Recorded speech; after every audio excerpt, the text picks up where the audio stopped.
Why are thrift store prices the way that they are? They're just incentivized to try to get as much money as possible from their inventory. At the end of the day, they are a business. They're trying to generate as much revenue as possible. Welcome back to my weekly show where I talk about the ups and downs and in-betweens of selling on eBay. Justin, how's it going, man? Hey. Good. It's crazy that I'm here asking you a question on this video format. It is crazy. Coming at you from sunny SoCal, from my mom's bedroom, from her iPhone. You know, I'm using it when she's not here. She gets normally pretty pissed when I use her technology without her permission, so I got to make this quick. But yeah, I've been selling on eBay for a little more than a year now, and I've really loved it so far. It's really given me some cool opportunities and allowed me to really, punch through some walls and all that. And the question I have for you today is, right now, my goal right now is to make $1,000 a week profit off eBay. That's the kind of the goal I've been trying to reach for a while, and I'm getting pretty close to that relatively. But I wanted your advice to what strategy would you recommend I use to get there to my goal? I don't know if you already have a video on this on your channel already, but I don't know if you had any secret methods you're withholding from us potentially that can take us to the stars in the stratosphere, man. So yeah, dude, I love what you do. Your videos kick ass, and I'm gonna keep watching, man, whenever my mom's not home. So yeah, dude, and when she leaves her phone here. So yeah, dude, keep it up. You rock. I'll see you on the other side. Take care. Hey, Noah, thanks for sending that in. Say hello to your mother for me. But it's a good question. You know, you want to make $1,000 net per month. How do I get there? You're sort of close, but how do you raise it up even more? And there's a couple ways to think about that. I do have another video on this subject specifically. It's called How to List Anything in 4 Minutes or Less, which goes through my quick listing process end to end, and then also talks about kind of this very thing, like how do you set realistic goals based on sort of the data from your own store to understand what you have to do to increase your sales to some goal amount beyond where you're at. And it involves some data. It involves pulling some data and doing some calculations, and I provide a free spreadsheet to do all that. But the way you want to think about it is, right now you're buying and selling a certain type of inventory. I don't even know what it is. Frankly, it doesn't even matter.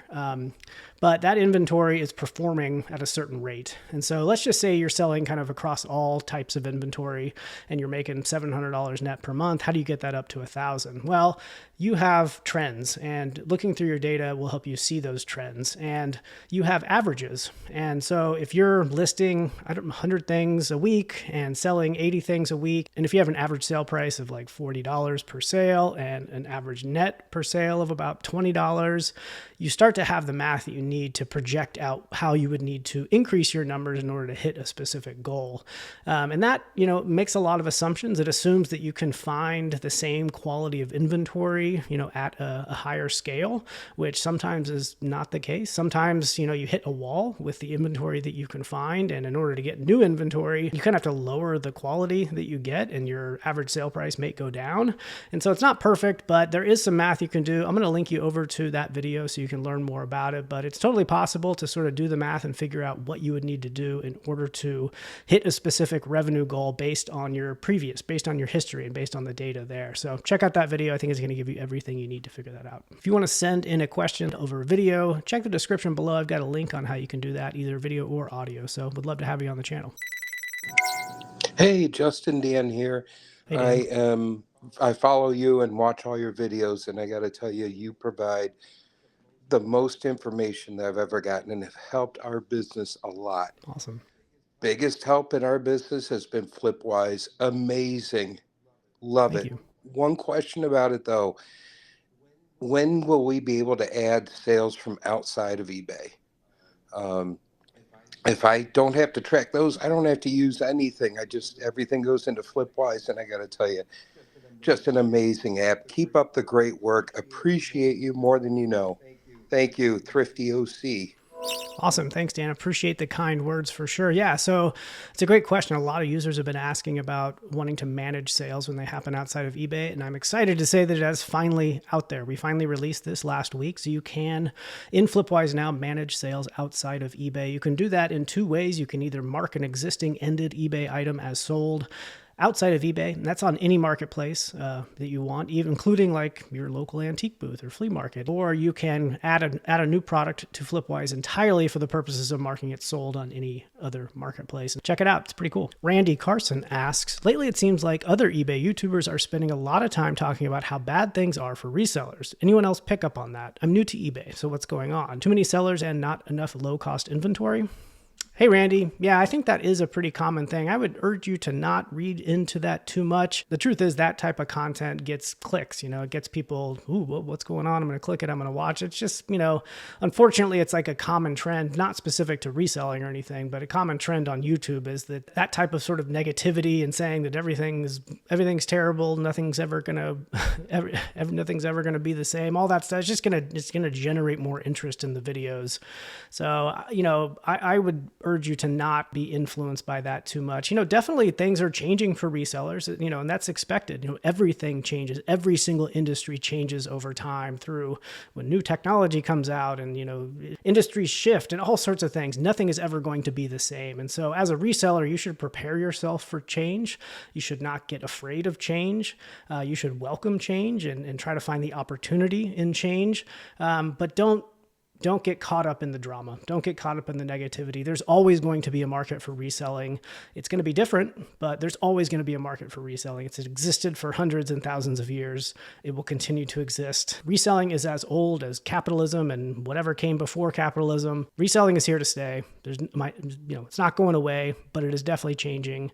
And, is it harder? Yeah, it could be a lot harder, but it's also easier in a lot of ways. The technology that has made it harder is also the same technology that's made it easier, and so getting the power of reselling into more people's hands creates more competition. Yeah. And that just means if you want to stand out and do better, you got to be slightly better than everyone else. Plenty of people out there are doing great on reselling right now. It's a popular thing to say in a YouTube title, unfortunately. All right, let's jump into my sales for the week. By the way, if you have any questions for me, leave them in the comment section below and I will answer them in a future video. If you want to jump around to specific questions, I'll leave time codes in the description and I'll be answering more viewer questions sprinkled throughout these top 10 sales. All right, over the last 7 days, I had a gross income of $830 and a net income of $496. 35 new listings, which is my goal. I try to get 7 per day, so I hit that goal, and only 21 sales, but they were some pretty decent sales. I'm excited to talk through them.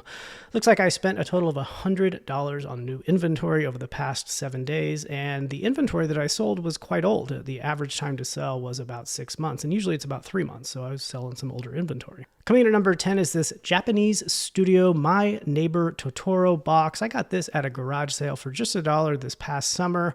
Looks like about a month ago. It sold for $24.98 with a net return of $15.54. It's a 1,500% ROI and a 62% net profit margin. This thing was new with tags. You could see it had the plastic still on the handle. Couldn't really find comps on it, but at $1, I figured somebody would want it, and it only took a month to sell. Coming in at number 9 is this vintage, maybe Murano art glass little bowl or ashtray.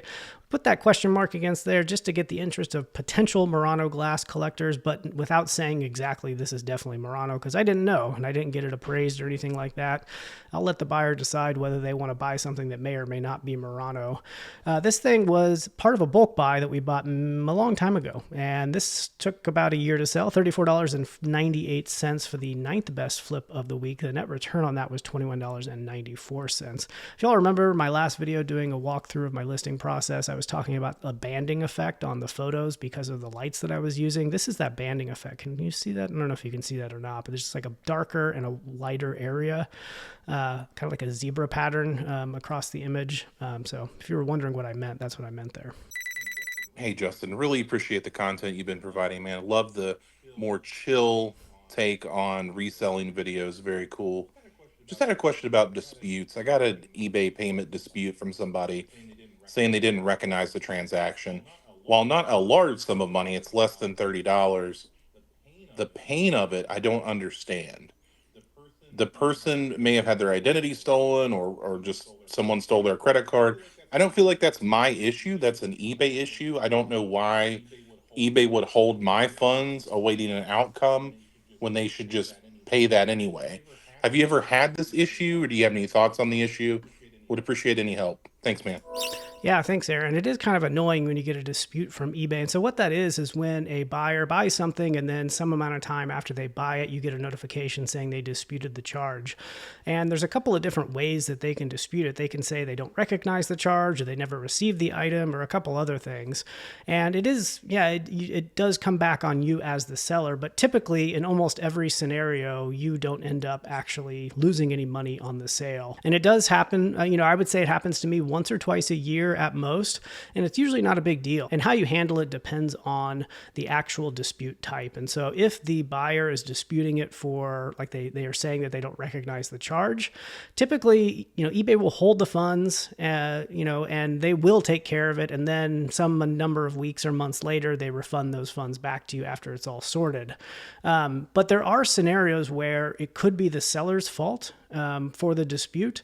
And that's why eBay has to deal with you as the seller and not just take care of it themselves. And so, for example, the buyer can dispute a charge based on the fact that they are saying that they never received it. And in those scenarios, eBay will reach out to you and say, can you provide the tracking number? I don't know why they do that. Obviously, they have the tracking number, but they do ask you to provide it. So all you have to do is take the tracking number that eBay already has and provide it to them through their dispute interface.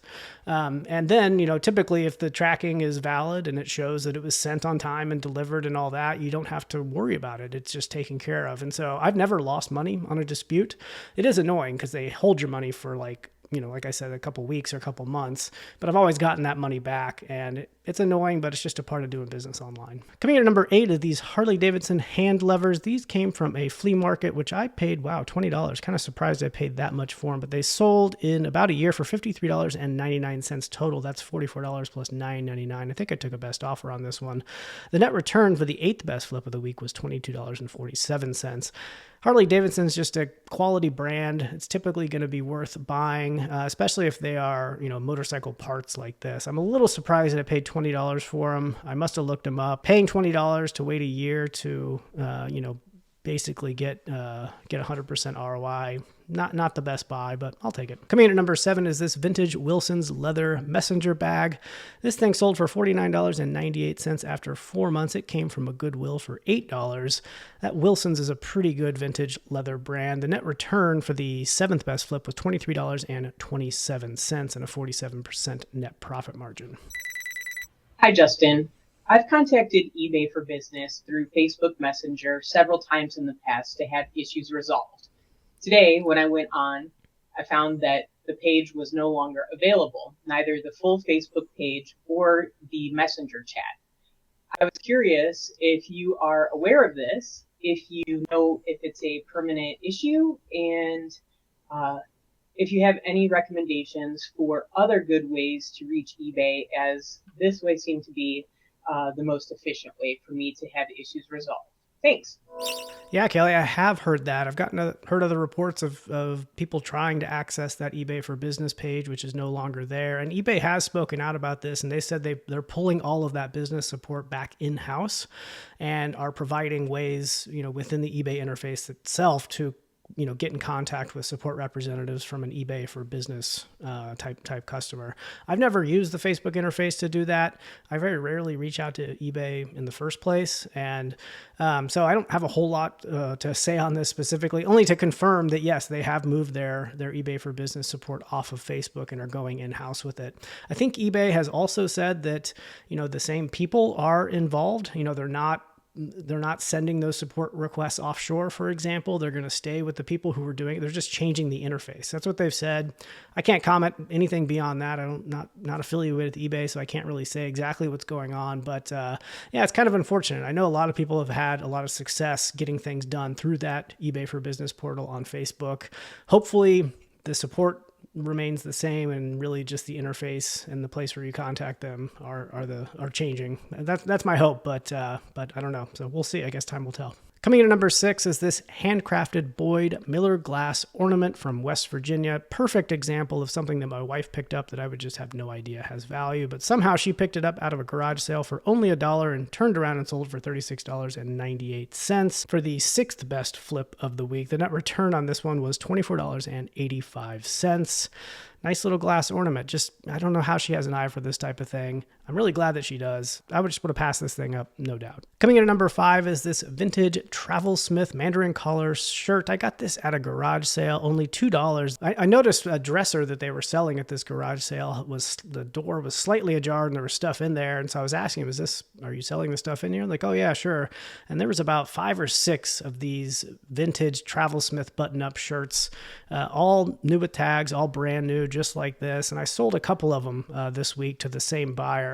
Took about 2 months, $33.98. This one went out the door. The net return of $25.44. You'll notice the cost of ship is only $2.08 there.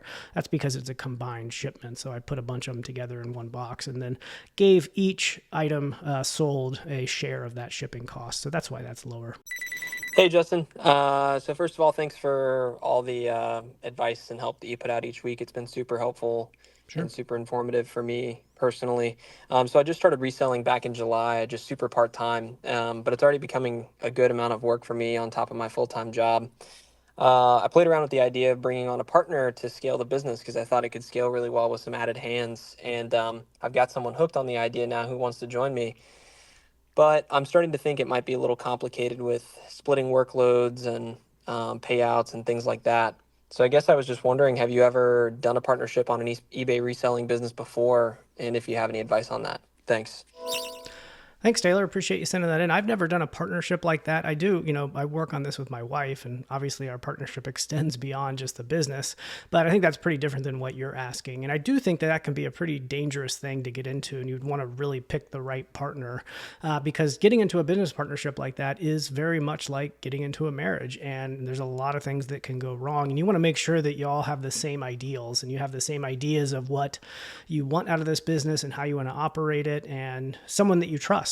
Because you get somebody in there who you can't trust, you're going to have a lot of problems. I think reselling is a unique industry where a partnership could be very difficult to pull off, honestly. And the things that kind of are popping into my mind when I think about this are, if your reselling business is contingent upon you and your partner separately going out and sourcing for new inventory at things like flea markets and garage sales and thrift stores, I feel like it'd be really difficult to know that everything you find, you're going to be splitting with someone else. And what if you're out there and you find something really sweet, really expensive, worth a lot of money, and you're thinking, wow, but I did that work, I found that, but I still have to give up 50% of it back to my partner on this. And again, it could totally work if you and your partner are genuine and trustworthy and all that. It can totally work, but I could just see because they're with reselling, it's like very much an individual sport almost, where you're out there and you're on your own discovering things. But if your reselling business maybe is different and you're sourcing inventory, for example, like at scale, buying Amazon pallets, there's less of a hunt out there. You're kind of jointly going in and paying for the splitting the expenses and then splitting the profits from it. I think that could work out better, but I don't know. I mean, give it a shot. I would definitely say make sure that you trust this person and that you want to go into a long-term relationship with them, because it's very, very much like a long-term relationship. It can be attractive. You basically have, you have double the person power. You have 2 people out there sourcing, you have 2 people to do the shipping, and you have 2 people to do every part of the process. So I think it can definitely be attractive, but a lot of difficulty along the way. So be careful out there. And number 4 is just another one of these Travel Smith Mandarin collar shirts. This one went for $38.48 and had a $27.16 net profit margin. I priced these a little bit different just because of the colors. Some of the colors were going for a little bit more than others. But yeah, 4th best flip of the week. This was a great find. It took a little while to sell, but just these, anything that's vintage and a recognizable brand. I had seen that Travel Smith brand before, new with tags. You just know somebody out there is going to want something like that. It did take a little while to sell, but it sold nonetheless. That was the 4th best flip of the week. Coming in at number 3, another one that my wife found. This is not a category I know very well, but this is a Coach accordion zip wallet. It's a nice little floral design on there. We got it at a Savers for $8 back in May, 3 months ago, and it sold for $60.98 for the 3rd best flip of the week. The net return on this one was $37.83, and the net profit margin was 62%. Coach is a good brand, obviously. I just, there's so much Coach out there. I don't know what is worth it, what's not. Fortunately, my wife does, and she picked up a good one here. JT asks, hey Justin, great videos. Thank you. I'm curious, do you think the new thrift store practice of pricing most inventory way up in response to reselling will end up backfiring on them? We are seeing Goodwills and Savers with increasingly overflowing shelves and donation areas. Stuff isn't selling at higher prices, and donated areas are backlogged from what must be a policy of looking up everything on eBay before pricing it. Frankly, they look like giant hoarders. Wouldn't the better business model be to shoot for volume sales, especially since their inventory is sourced for free? Hey JT, it's a good question. Why are thrift store prices the way that they are? I think Goodwill is a great example to talk through because Goodwill has a really strong operation for how they do this. And think about it though, they're just incentivized to try to get as much money as possible from their inventory. At the end of the day, they are a business. They're trying to generate as much revenue as possible. So they are incentivized to price their items as high as possible. But just look at their operations, for example. When new inventory comes in, they sort of skim off the top the most valuable inventory and take that to a different marketplace where they can get more money for it. They either put it up on their own eBay accounts or they put it up on Shop Goodwill. And then for everything else that is not considered worthwhile selling on those online marketplaces, they put them into their stores. And again, they're incentivized to price them at higher price points because they have a system in place to systematically lower those prices over time. And so it makes sense for them to put these high priced items out on the shelves. And if somebody buys it, great. But if nobody buys it, then the following week or the following 2 weeks or whatever, when that price tag's color comes up for a discount, it's going to be lowered slightly. And then if somebody buys it at the slightly lower amount, great. But if not, it gets slightly lowered again until it gets to the point where it doesn't sell at all. And then they take that inventory out of the stores and they ship it off to their Goodwill outlets, or they send it off to other stores where they think it might perform better. But typically when it ends up at the outlets, then they're charging by the pound. And if it gets sold there, great. If it doesn't get sold there, then I don't know what they're doing with it exactly. They talk about being sustainable and trying to keep it out of the landfill. I don't know exactly what they're doing, but my point is they have these systems set up to incentivize them to price things higher, knowing that if it doesn't sell at that price, it'll systematically get lowered over time until it eventually sells, or it doesn't, and they get rid of it out of their inventory. So I don't think they're in the game of selling at volume, just because they have all these other outlets, right? They have all these other places they can send the inventory if it doesn't sell at the price that they want. So they are less interested in selling lots of different items, and they are more interested in maximizing the revenue because at the end of the day, it's a business. Coming in at number 2, this is an iOmega zip drive. This is one of my favorite categories to sell in, these sort of vintage computer peripherals and vintage computer stuff in general. 90s computer stuff in general is just something I really like. It was at a garage sale a couple months ago for $3. I bought 2 of them. They had 2 of them there. This one sold for $105.98. That's $98.99 plus $6.99 in shipping. The net return for the second best flip of the week was $84.73. You would be surprised at what people still want. Some of these old peripherals, these zip drives, obviously they're not making them anymore. So if somebody has these old zip disks that they're using and they need to get the data off of there, they can't just go to Best Buy and buy a zip drive.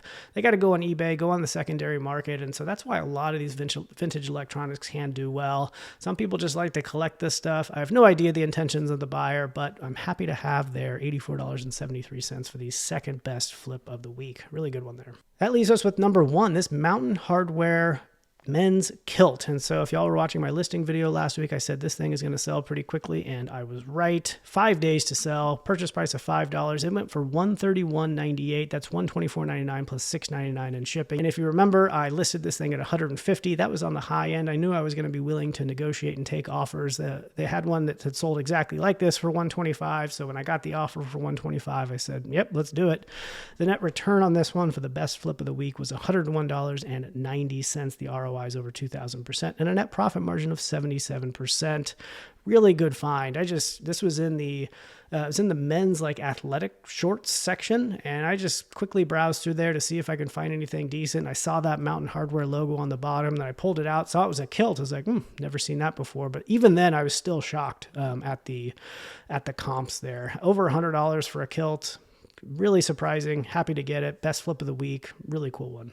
One of the most crucial things you can do for your reselling business is keep accurate records. With the IRS expected to lower the income threshold for eBay reporting from $20,000 to $5,000 next year, this becomes even more important. So that means if you exceed $5,000 in gross sales this year, eBay will report that as income to the IRS for you. This means you need to be tracking your reselling expenses closely to reduce your taxable income effectively. If you enjoyed these videos and want to support the channel, Flipwise is a tool I built specifically to help resellers like me and you track those expenses automatically. By using Flipwise, not only are you getting a powerful tool to automate your eBay reselling business and simplify tax time, but you're also helping to support the channel and ensure that I can keep making videos like this one. Flipwise automates your record keeping by importing all of your active listings and sold items going back 2 years. If you're behind on record keeping, Flipwise makes it easy to catch up in no time. And while it's focused on eBay, Flipwise also lets you manually record sales from other marketplaces like Mercari, Facebook Marketplace, Poshmark, and even local sales. It also provides unique insights into your reselling business, such as which sourcing locations are performing best, your best and worst sales, and metrics like ROI and net profit margin. You can also track business expenses like shipping supplies, subscription fees, and other tax-deductible expenses. Flipwise is free to use for new sellers with small stores and for everyone else.